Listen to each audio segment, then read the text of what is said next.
सिद्धि हिंदी विद्यालय की YouTube channel में मैं हर्षद जानी आप सभी विद्यार्थियों का पुनरावर्तन की क्लास में हार्दिक स्वागत करता हूँ।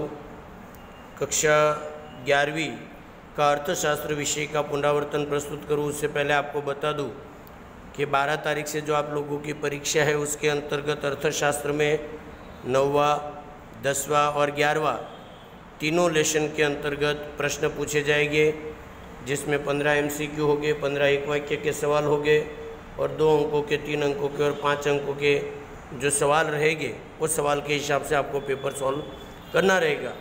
विषय की शुरुआत करूँ उससे पहले सुंदर सा सुविचार कि जो रहता है हमेशा मेहनत के साथ, किस्मत नहीं छोड़ती कभी उनका हाथ। और इसी सुंदर से सुविचार के साथ आइए मिलकर 1 मिनट के लिए माता सरस्वती को भी याद कर लेते हैं।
सुंदर सी प्रार्थना के बाद लेसन 7वां जो हम लोगों का रिवीजन के तौर पर भारतीय अर्थतंत्र चालू हुआ है, उस लेसन के अंतर्गत हम लोगों ने पूरे लेसन की बात आपको वापस बता दूं तो प्राचीन भारत के बारे में देखा था, स्वतंत्रता के पूर्व भारत के बारे में देखा था, स्वतंत्रता के बाद के भारत के बारे में देखा था और विकासशील अर्थतंत्र के लक्षणों के लेकर हमने उसके 5-6 लक्षण जो है उनके बारे में भी अंतिम वीडियो के अंतर्गत देखा था, जिसमें विकासशील अर्थतंत्र के लक्षणों की बात मैं पुनः यदि आप लोगों को बताऊं तो पहला विकासशील अर्थतंत्र का लक्षण था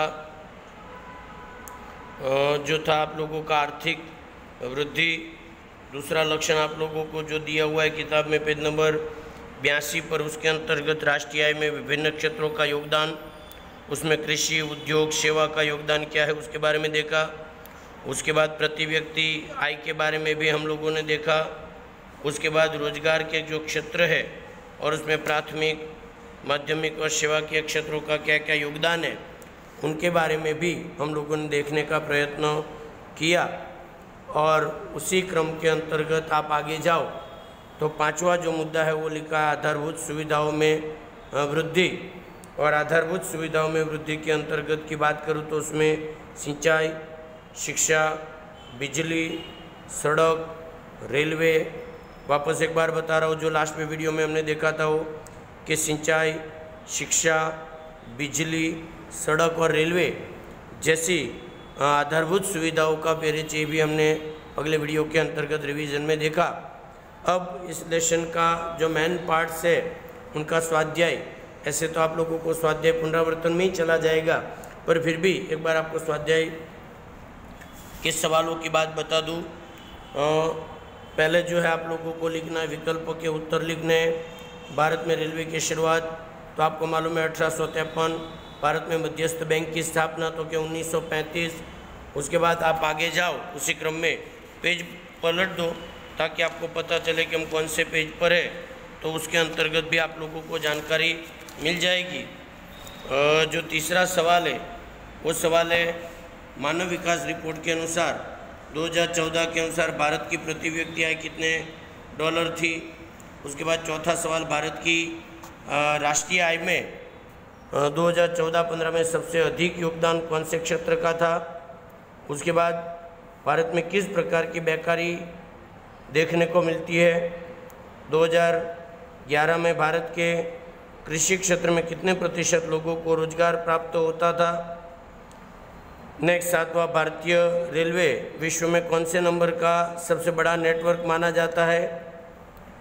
नेक्स्ट, 2011 की जनगणना के अनुसार भारत में कितने प्रतिशत लोग शिक्षित थे?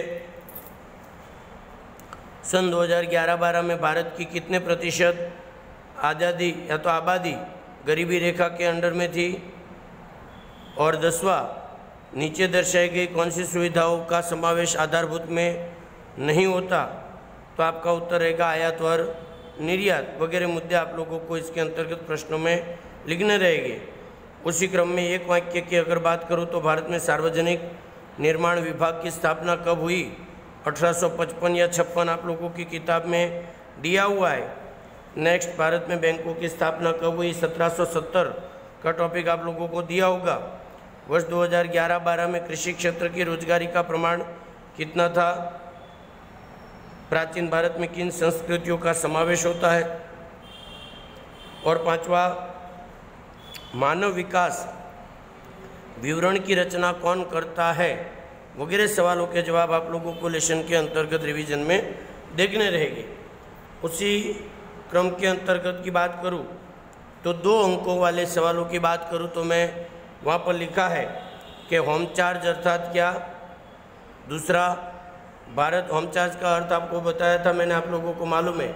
फिर दूसरा, कृषि प्रधान देश के भारत में रोजगार कृषि के द्वारा प्राप्त होता है, आय अधिक लोग कृषि के द्वारा प्राप्त करते हैं, निर्यात के द्वारा प्राप्त मुद्रा विदेशी मुद्रा भी हम कृषि के द्वारा प्राप्त करते हैं, रोजगार का मेन क्षेत्र कृषि होने के कारण भारत को कृषि प्रधान देश के नाम से जाना जाता है। नेक्स्ट, तीसरा, भारत की प्राचीन निर्यात कौन कौन सी थी? तो प्राचीन निर्यात के अंतर्गत रेशम, मलमल की जो बात है, सूती कपड़ा वगैरह, उनके बाद गरम मसाला वगैरह के बारे में आप लोगों को देखना रहेगा। उसी क्रम में चौथा सवाल 3 अंकों वाले प्रश्नों का रहेगा, संक्षिप्त टिप्पणी प्राचीन भारत, उसके बारे में आप लोगों को 8 से 10 मुद्दे में जवाब लिखना रहेगा। उसी क्रम में रेलवे का विकास, उसमें भी आपको 8 से 10 मुद्दे लिखने रहेंगे। अगर प्राचीन भारत में रेलवे का विकास पूरा नहीं हो पाता तो पूर्व भारत और स्वतंत्रता के बाद के भारत में से भी मुद्दे इकट्ठे करके आप लोग 10 मुद्दे बना सकते हो। उसी क्रम में ब्रिटिश शासन की कर नीति बाह्य शुल्क वगैरह जो दिया है उनके बारे में आप लोगों को लिखना रहेगा। कर के हिसाब से कि कौन कौन सी वस्तु पर कर लिए जाते थे, कितना कर था, लाइसेंस किससे प्राप्त किया था वगैरह। नेक्स्ट, आधारभूत सुविधाओं के बारे में समझाना है। कल जो हम लोगों ने वीडियो देखा था उसके अंतर्गत मैंने संपूर्ण आधारभूत सुविधाओं की टिप्पणी आपको बताई थी। और उसी क्रम में अंतिम सवाल है कि राष्ट्रीय आय में विभिन्न क्षेत्रों का योगदान। तो विभिन्न क्षेत्रों के अंतर्गत प्राथमिक, माध्यमिक और सेवा क्षेत्र का 50-51 में कितना योगदान है, 80-81 में कितना योगदान है, 2001-2 में कितना है और 2014 के अंतर्गत कितना वगैरह के बारे में लिखना रहेगा। उसी क्रम में विस्तृत उत्तर आप लोगों को जब लिखते हो तो उसमें विकासशील भारतीय अर्थतंत्र के लक्षण, कोई भी 5 लक्षण दिए, 5 को समझा देना है।